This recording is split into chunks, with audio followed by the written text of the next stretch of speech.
Good afternoon and welcome to the NEPC 2020 Market Outlook. My name is Mike Manning and I'm the managing partner here at NEPC, and we're excited to share our views and perspective of the markets for 2020. With me today, I have Phil Nelson, partner who oversees our asset allocation area, and Will Ford, one of our public fund senior consultants. So just before we get started, I want to provide some perspective on logistics. The two things: one, we usually get asked if we're going to make a recording and make it available. We absolutely will, and you can also get slides directly from your consultant if you'd like to have those shared with you. Second of all, we'd love to get your questions throughout the presentation. We'll probably go for about 30 minutes and then leave 5 to 10 minutes for questions. If you look on the panel, it's usually to the right at the bottom, it says questions. If you type those in, we'll take those and then ask those at the end of the session. So the plan for today is for me to provide a quick update on NEPC, cover the 2019 market perspective very quickly, and Phil's going to come in and talk about key market themes and opportunities that he and the asset allocation team have developed. And then finally, Will is going to talk about the NEPC's Diverse Manager Initiative. And then, as I mentioned, we will have questions after that. So just a few minutes on NEPC. I'm going to talk about a lot of things that are the same, and then a few exciting changes we've had here in 2019. So in terms of the things that are the same, continue to be an independent, privately owned investment consultant of 44 owners today. We have 7 different practice groups in terms of client-facing segments, and we are the most diversified of all the U.S. investment consulting business in terms of the way we work across client types, and I'll come back and talk about why that's an advantage to you later. We have about 300 employees and a little over $1 trillion in assets under advisement. One of the other consistent things that I hope you've heard from NEPC in the past is our desire to feel small but be big. And I want to talk about what that means to us. By feeling small, it means that you're working with a partner that can customize solutions for you, that is really trying to understand your specific needs, and importantly, working with segment experts. So they understand and can anticipate what's going on in your market segment to be able to bring the best ideas to you. One part about feeling small too is that we're also looking for niche managers and niche investment ideas. So we want to make sure we're trying to identify the best strategies out there to help you accomplish your goals, whether they're with large established managers or newer emerging managers. In terms of being big, here, one, we want to make sure that we have the resources at your disposal to help you meet the needs of the people that are depending on you. We want to use our size and scale to help negotiate both access and fees with the investment manager community. And importantly, because we have that broad perspective of working with clients across investment pools and client types, we think we can bring that expertise and really cross-pollinate ideas to make our investment advice better for each client segment and hopefully each client within our client relationships. So what's new from last year? We're excited to add 3 new partners and 4 new principals to the roster this year. All folks listed on here have been long-time NEPC employees and have made big contributions. And I know that a lot of you on the phone will know, have worked with these folks and understand why they're being recognized this way. In terms of new senior leadership roles, Kristen Colvin is someone who joined NEPC a few years ago after spending 7 years away. She'd worked with us right out of college. She now heads up our defined benefit, defined contribution, and insurance group, which is our corporate team. Sarah Samuels, as we talked about last year, joined us, and she is overseeing our public markets and our hedge fund research teams. And then Scott Perry and Kristen Reynolds are now managing our endowment and foundation practice. With Sarah coming in and taking over the public markets team, that allowed Tim Bruce the flexibility to create a new team in research called the Portfolio Construction Group. And what they're charged with doing is trying to develop new analytics and tools and taking the best practices from across our client segments and making those available to the consultants on your behalf. And so that's been a group that's done a lot of great things, and being able, again, to take the best ideas and the best tools that each of the individual practice groups are developing and institutionalizing them. And then finally, we have a diversity and inclusion advisory board here at NEPC who is tasked with improving internal diversity, but also in the way that we engage with clients and investment managers. And Will Ford is on that group and is going to be talking about the Diverse Manager Initiative a little bit later. And then finally, we're excited that we've been able to grow in 2019 across all of our client segments and the different services we provide. We engage with clients on an advisory basis, on a discretionary basis. Some mandates are really project only or focused on one particular asset segment, and we're continuing to see a lot of demand for the services there, and just want to say thank you for the continued faith in NEPC. One last point I'd make for those of you who have not engaged with us in our client hub, we have a new portal the portal's been around for a while, but we continue to evolve it. And this is a place where you can get a quick snapshot look at your portfolio. You can look at some of the documents related to your particular program, our research, and then research on in managers either in your program or on our preferred list. So I know a lot of you out there are using this quite frequently. If you haven't used it yet, please reach out directly to your consulting team, and we can make sure to get you access for that. So that's enough about NEPC, and I want to turn now to a quick retrospective on 2019 and really the whole 2010 to 19 decade. So this chart looks at the past 30 years or so of investment performance of the 10 major asset classes that we've looked at. And it shows simply how many of those 10 were either positive or negative in any one year. So at the right of the chart is 2019. Every asset class was positive in 2019, which is great because when we were here a year ago, only one of the asset classes, core bonds, was positive in 2018, and we were really coming off a very difficult fourth quarter in 2018 when diversification helped, but everything was still negative. So 2019 was a great year. This tells you that all the asset classes were up, but doesn't give you the perspective for how strong the returns are, and that's shown on this page. So on the left side in the green, we have equities, bonds in the blue in the middle, and then more real assets over on the right side. And you can see that not only was every asset class positive, but up significantly during the year. So look at how many of the asset classes, even in the fixed income space, that had 10 to 15% plus returns for 2019.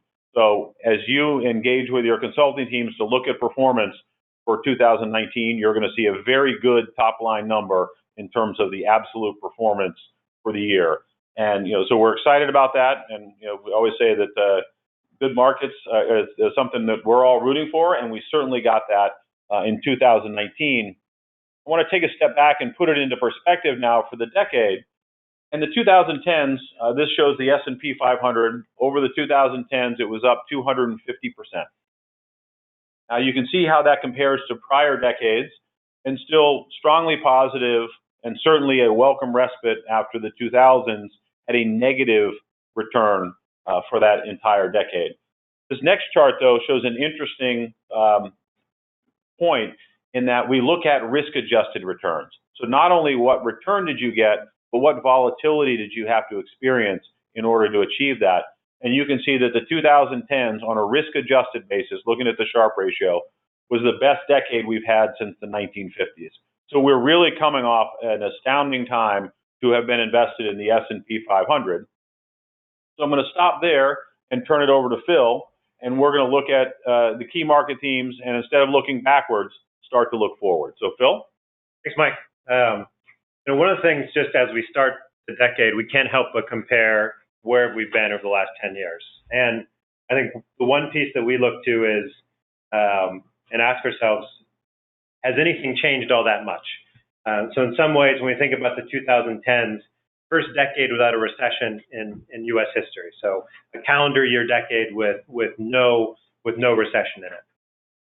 And when we look at that time, it was 10 years characterized by accommodative monetary policy, falling interest rates, low inflation levels. And we look at where we are today, not all that different. We have accommodative monetary policy, falling interest rates, low inflation. But there are some, couple key data points that are different when we think about today versus the last 10 years, which really start to inform, why we think expected returns over the next 10 years are likely to be lower than what we've previously seen. So a couple points to highlight. When we think about profit margins in the U.S., for example, 10 years ago, margins were rising. Today, they're at historic, elevated levels.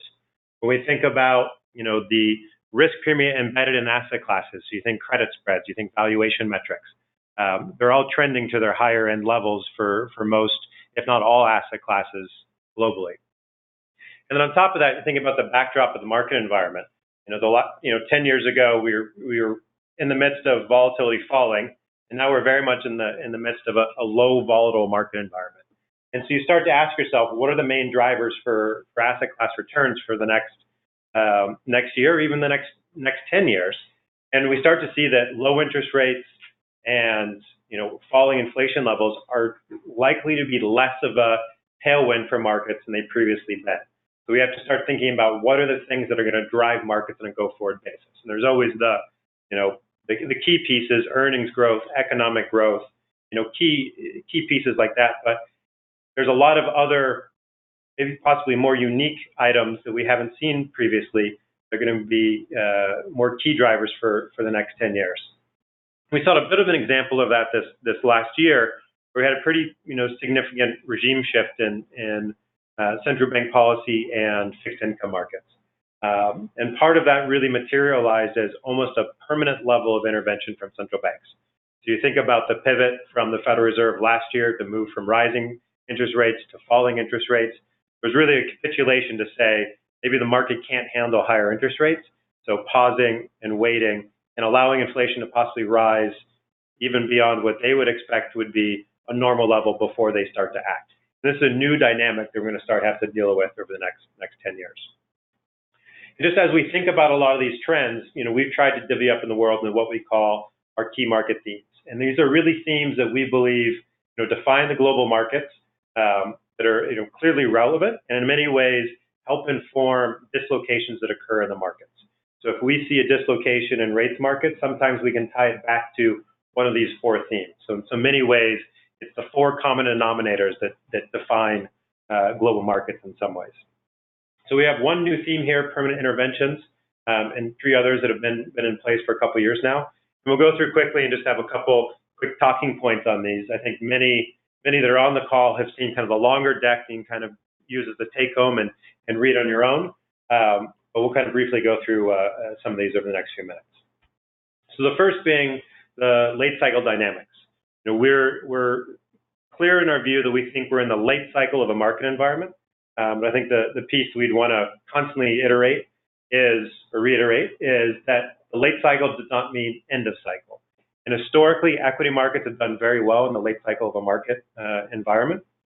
And we think we're very much in the late cycle. But also there's a lot of trends, there's a lot of signals that say this cycle can actually run longer than maybe previous cycles that we've had.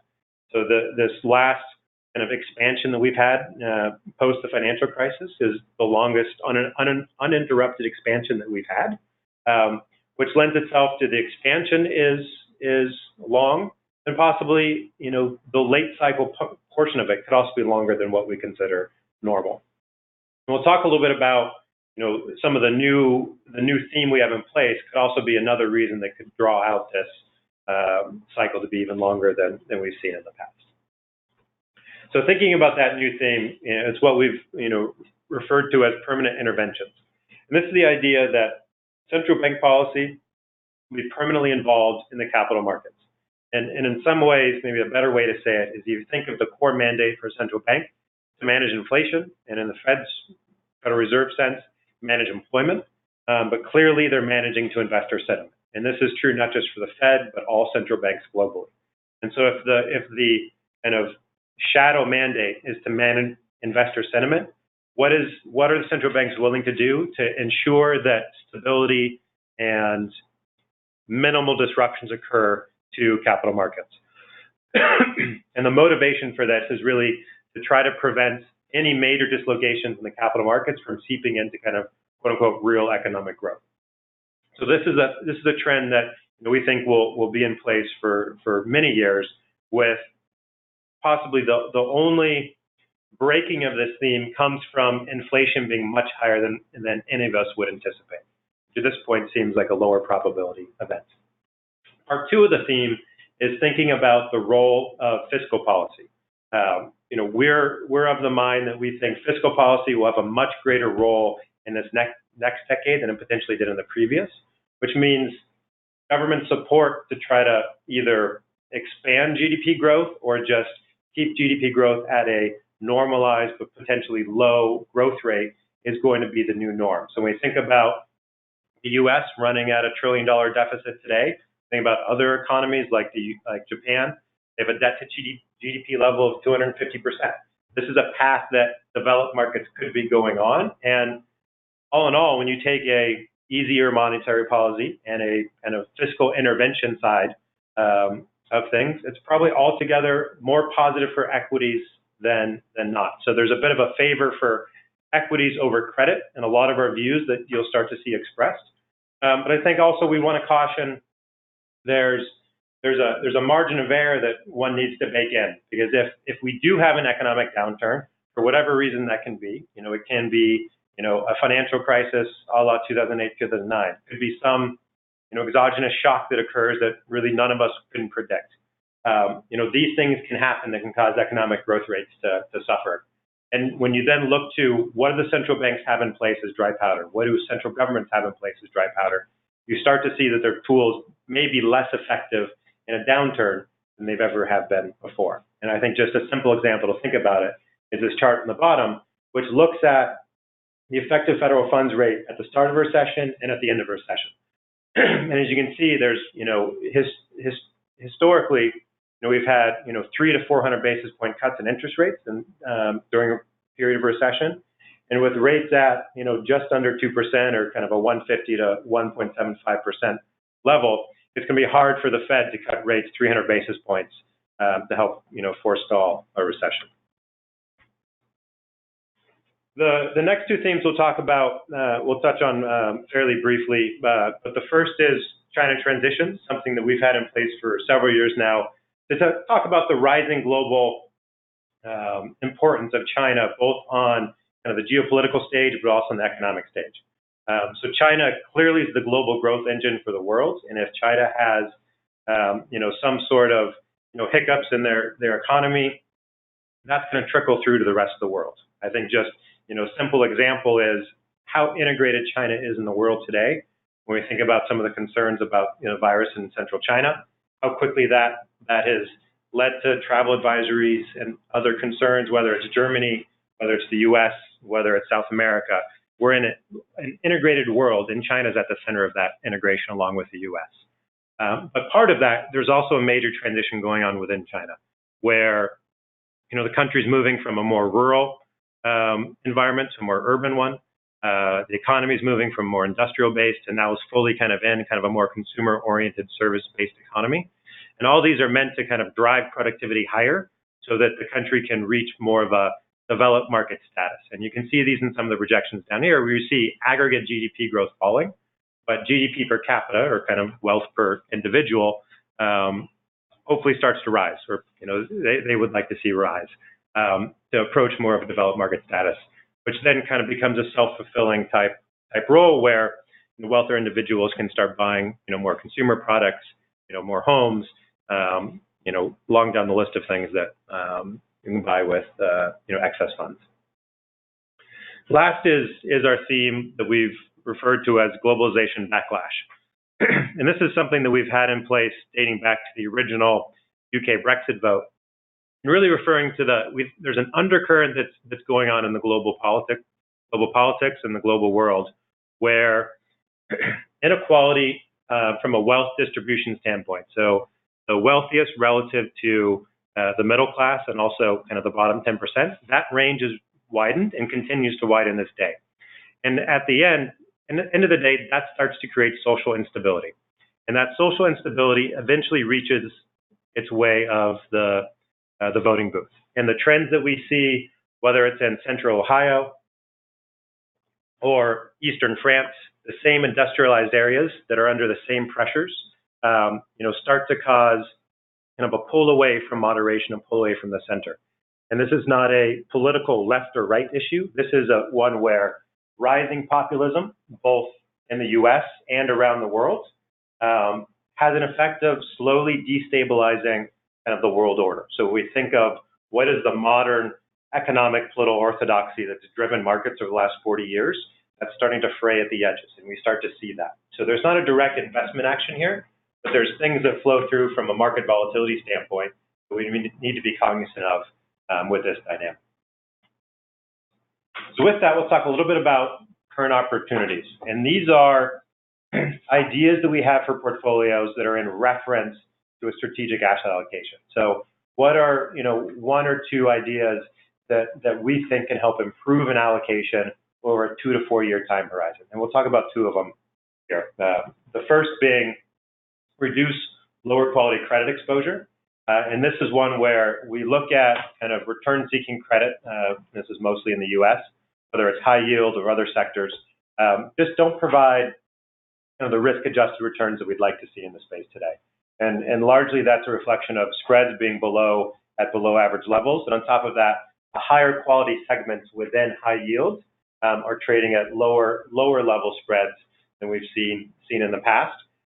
So our bias is, trade down from some of these credit sectors, raise some dry powder, which in many ways can be used to help prep for rebalancing. So should we see an equity dislocation, you have dry powder in place, you can quickly put the money to work, take advantage of an equity dislocation. Second is looking at the emerging markets. When we think about EM equities, this is one where we see having the highest total return potential for investors. This is both from a capital market standpoint, and then thinking about our baseline view. If that transpires, we'll think will result in a high return for equity investors. And there's a couple points informing this. One is when we just think about valuation levels and fundamentals relative to their history. EM equities are trading on a relative cheap basis, and the fundamentals are attractive. But also relative to other equities and then the global equity complex, EM equities look very attractive. Second, when we think about kind of global growth profile, growth dynamics in the EM world, despite many of the headlines that we see, still are superior to the developed markets. And we think that will transfer into a better capital market backdrop in the long term. That being said, when we think about the risks to kind of overweight positions, clearly market sentiment, investor sentiment matters. So when we think about U.S. trade policy with China last year and a lot of the volatility around that had a tax on investor sentiment, which dragged down EM equities. Should we see a reversal in that? We think that's going to be a broad positive for EM equities. But should we see other things come up that disrupts kind of the investor flow into the EM space, that's likely to be a headwind. And this is one also when we think about EM equities, we can't emphasize enough. It's really an area that's ripe for active management. When we look at all the stats and all the work that our public markets team does and will continue to be doing, we think active management with the EM equity space is really a ripe field for folks to take advantage of them. So just thinking kind of overview and overall for the year, a couple, I think, points we want to highlight. First is, really focusing on and placing greater emphasis on the strategic asset allocation. In many ways, when we think about, the changes in our asset class assumptions, there's not a clear asset class recommendation that one can have relative to others from a top-down recommendation. So really just encourage kind of a back to basics in some ways. Think about your strategic asset allocation. Is it a good match for where your objectives are, what your risk tolerance is, your liquidity profile? Do the double check to make sure. And then, stay diversified. The markets, eventually will provide, some volatility and some disruption, and then you'll be prepared to take advantage of when those come. And I think before pass it off to Will, just going to leave you not with the most exciting positive note, but just thinking about our capital market assumptions this year relative to last year. And you can see across the board, there's a lot of red here in terms of the annual change. There's a lot of reasons for this, falling interest rates, low inflation levels, stellar performance in markets in 2019. I think, again, the piece to emphasize here is it's really a broad-based decline across the board. And it's not one where we see the risk-return relationships between asset classes breaking down.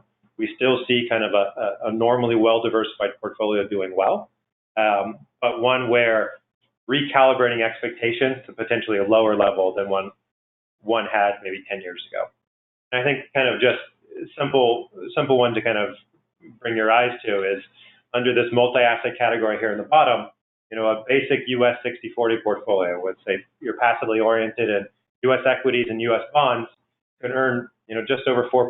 I think many would agree that's not going to be enough. And so what are other actions, what are other levers we have to pull as investors to try to get to our return targets? And so with that, I'm going to turn over to Will to talk about a new exciting initiatives here at NEPC. Thanks, Phil. So I'm tasked with delivering some exciting news around our new diverse manager policy.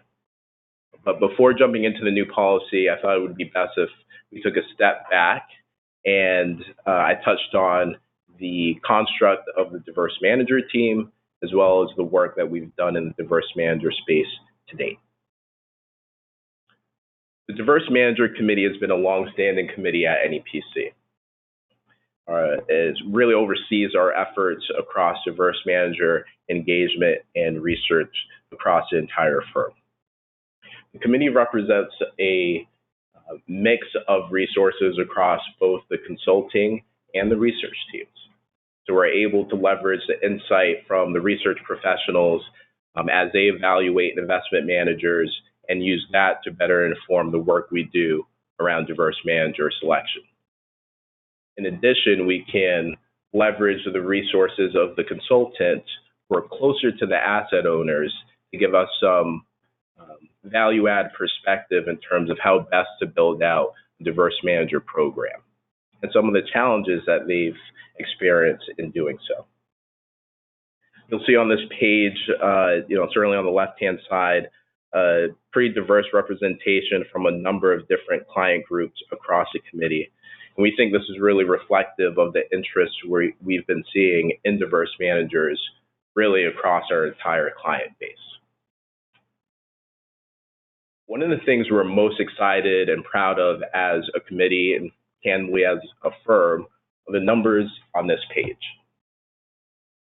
While diversity has certainly been a topic of discussion recently, NEPC has long been a supporter of diversity of thought, and diverse managers. And you certainly see that represented in the numbers on this page. So over 40% of clients utilize diverse managers.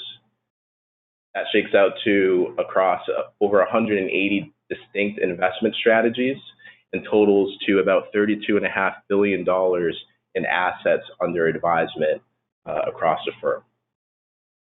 Of note, historically, that $32.5 billion has been largely driven by the work that we've done with medium and large-sized public plans. We're excited to see, fast forwarding to today, that number being driven by a much more diversified group of clients.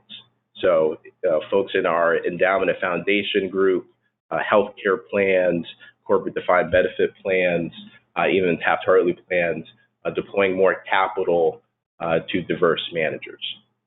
It's been a nice evolution to see over the past few years. So while we're really excited about the numbers on this page and the foundation that we've set as a firm historically, looking forward, the committee thought it was really prudent for us to think about how we can be doing new and more innovative things across diverse manager research. And that brings us to our new diverse manager policy. This was actually a handout that we provided to managers at our Diverse Investment Manager Day, which we hosted back in September. There were over 50 diverse firms that attended that event. They heard from our research group. They talked about our research structure, how best to interact with NEPC, what our research group looks for in investment managers. But then we also did a lot of listening at that event too. So we heard from those 50 plus firms, what they're seeing in the marketplace, how they like to interact with consultants, and how we can better improve our diverse manager research. So this page is meant to be a summary of our new policy, which the two major goals of that policy was to be more transparent and have a more substantive impact. And there are really three pillars or three initiatives that are the basis for those goals. The first of which is a commitment by the firm to include a diverse manager in any open search, realizing that there are certain searches where clients drive the candidates are going to be part of the search, or it might be part of a public RFP process. But outside of those situations, we're committed to including a diverse manager in each of those open searches. Secondly, we're committed to increasing the number of manager meetings with diverse firms by 10% over the next year. And then lastly, and I personally think this is the most impactful of the three initiatives, we have set a 10% target to diverse firms across our focused placement list. And as a reminder, our focused placement list is really a collection of our highest conviction strategies at the firm. So to date, 6% of the strategies on the focused placement list are managed by diverse firms. Our goal is over the span of the next 2 years to increase that from 6 to that 10% target. So we are really excited about the work that we've done to date, looking back in the rearview mirror, but we're equally as excited about the work that has yet to be done as it relates to our new policy. So with that, I'll turn it back over to Mike. Great, thank you, Will. So, and thank you for those on the who've already submitted some questions. What I've tried to do a few times is a couple of questions overlap, so give me some latitude in terms of the way that I ask them. I'm going to go back quickly. Oh, mess that up a little bit. There's a page in here, Phil, talking about our asset allocation assumptions. I wanted to pull that up. We had two questions here. The first is if you look under the large cap equity assumption is only 5%, which seems really low. Given how strong the economy is, how low inflation is, and the central bank support that you're seeing. So maybe just talk about how it's a big drop from last year. Maybe just talk about that a little bit. Sure. So maybe a couple points on that. So in some ways, when we think about kind of long-term returns for equities, we can say equity should earn 5.5% to 6% over cash, and that's a kind of a closer to a 50 to 100-year normalized kind of average number. And when we look at kind of our numbers, we're saying a little over 3% return for equities over cash. And we think about 10 years into a bull run without a kind of any sort of economic dislocation, that's not a kind of terrible number to be quoting. So it's not it's below average, but also not in kind of a bottom quartile type range. So that's one piece that I would say. But also, I'd emphasize that when we publish our return assumptions, so this is a 10-year annualized number of 5%. What's not embedded in here is what's the path for markets to get to this point. And so, to say differently is, we're not saying we think equity is going to earn 5% every year. When we look at the backdrop today, where you have a accommodative Fed, you have fiscal interventions from central governments, you have positive investor sentiment, you have economic indicators that don't show a recession being on the horizon, and you have positive earnings growth. Those are all really positive backdrops to equities. So the path for equities over the next 2 or 3 years, we could see the majority of that 10-year return theoretically earned the next 3 years, and then it's flat for that time after. And so I think when we think about our capital market assumptions, especially these inputs, it's really there as a strategic asset allocation input, and don't necessarily want to communicate kind of quarter to quarter or even trading views in them. That's not the content that we're really looking for from those pieces. But I think it's fair. There's a lot of good reasons and good data points out there that are favorable to equities for the next couple of years. Yeah, so there's actually 2 more questions on this page. I'll take one quickly. One question, loosely translated, is it doesn't seem like there's a lot of sort of direct actions or big changes from an asset allocation front this year. And I think the main reason for that, if you look over on the right, you can see that the assumptions for every asset class was down in the 70 basis points to 120 basis points because the performance was so strong across every single area that what it means is just the forward-looking expectations are lower, but the relative expectations haven't really changed, and Philly touched on that with the gap between cash and equities in terms of what the return expectations are. The last question on this page for now was the 30-year assumptions. That's something that NEPC has produced in the past. Just to be direct, that's something we do still maintain. We didn't include them in here, and for those clients who are focused on that 30-year assumption, we can absolutely get those to you and will as part of our normal discussions. But the question was, can you comment on any changes in the 30-year return expectations? Yeah, so our 30-year assumptions, which in many cases are used as a kind of long-run actuarial input for many of our clients, those are lower as well, and some not as to similar scale to our 10-year assumptions.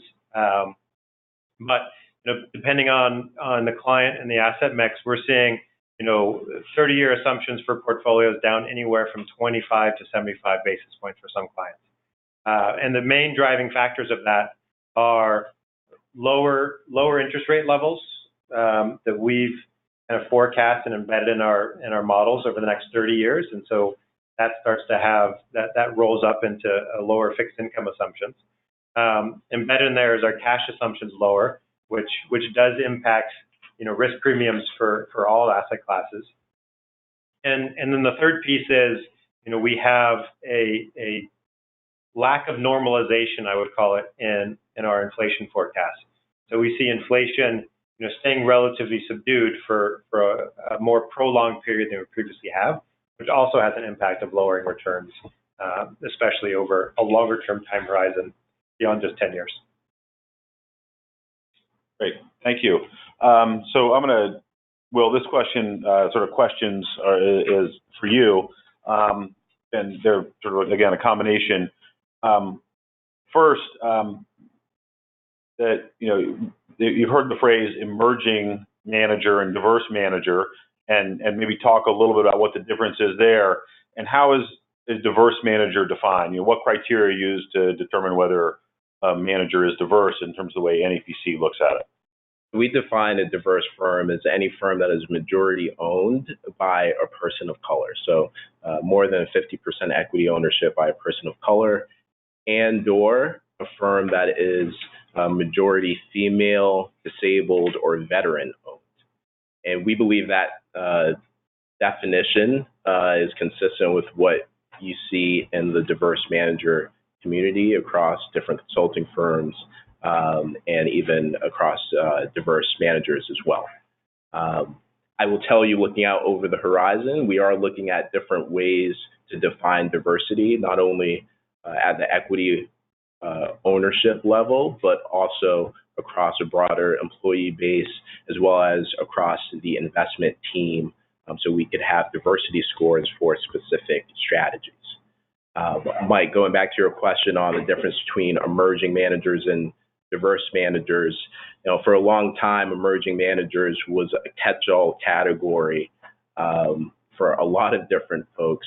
We thought it was really important to decouple emerging managers from diverse. You just got the definition for a diverse firm. As we view the world, emerging managers, we view them as smaller managers in terms of asset size, and maybe managers that might have a shorter track record. And we believe those managers are able to be evaluated across our broader research process. Great, thanks, Will. So again, I really appreciate all the questions. We're not gonna have time to get to all of them. Phil, we're gonna do two more very quickly and then try to make sure we're wrapping up on time. The first question was really about value versus growth stocks, and growth has outperformed recently. Are there any factors that might tilt towards value outperforming going forward? And I think that's a really astute insight. The growth versus value, if you look over the last 3 years, it probably hasn't been this pronounced since 1999, and that is certainly something that we're thinking about in terms of shading portfolios one way or the other, and it's one of the things that the portfolio construction team is thinking about, how we implement value versus growth and how differentiated you want to be. So don't have a specific answer to what economic factors are going to potentially change that going forward, but that is absolutely on our research agenda because we see that the wide disparity between value and growth. I think at a minimum, making sure you're rebalancing the portfolio and being disciplined and diversified is critically important. So Phil, again, last question. You talked about the low quality credit and maybe reducing that a little bit. How does that apply to direct lending? NEPC has been a market leader in private debt strategies. Direct lending is part of that. Does that viewpoint carry over to direct lending? And maybe just a couple quick thoughts on that, and then we'll wrap up. Yeah, and I'd say the ability to kind of move in and out is obviously more constrained in the private debt space. But you talk to our private debt team, they've grown less favorable over the last several years to direct lending, and in many ways they're more focused on what are some interesting niche opportunities in the private debt space, and see kind of a narrowing of the return outlook and kind of the benefit of some of the direct lending that we might have done, 7, 8 years ago. But in many ways, I think it takes us back to just kind of core underwriting discipline. Focused on the team, focused on the market environment.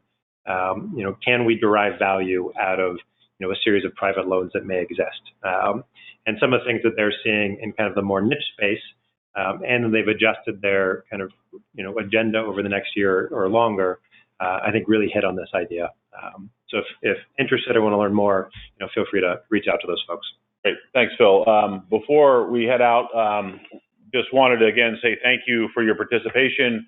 Remind everybody that we have our 25th annual investment conference this May 20th and 21st. The theme is Future in Focus.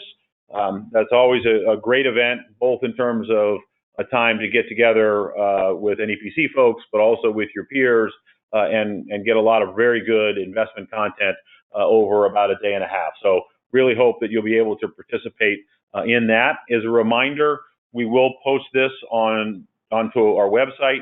If you would like a direct copy of the slides, that's something that we can send to you through your consulting team. We can absolutely do that.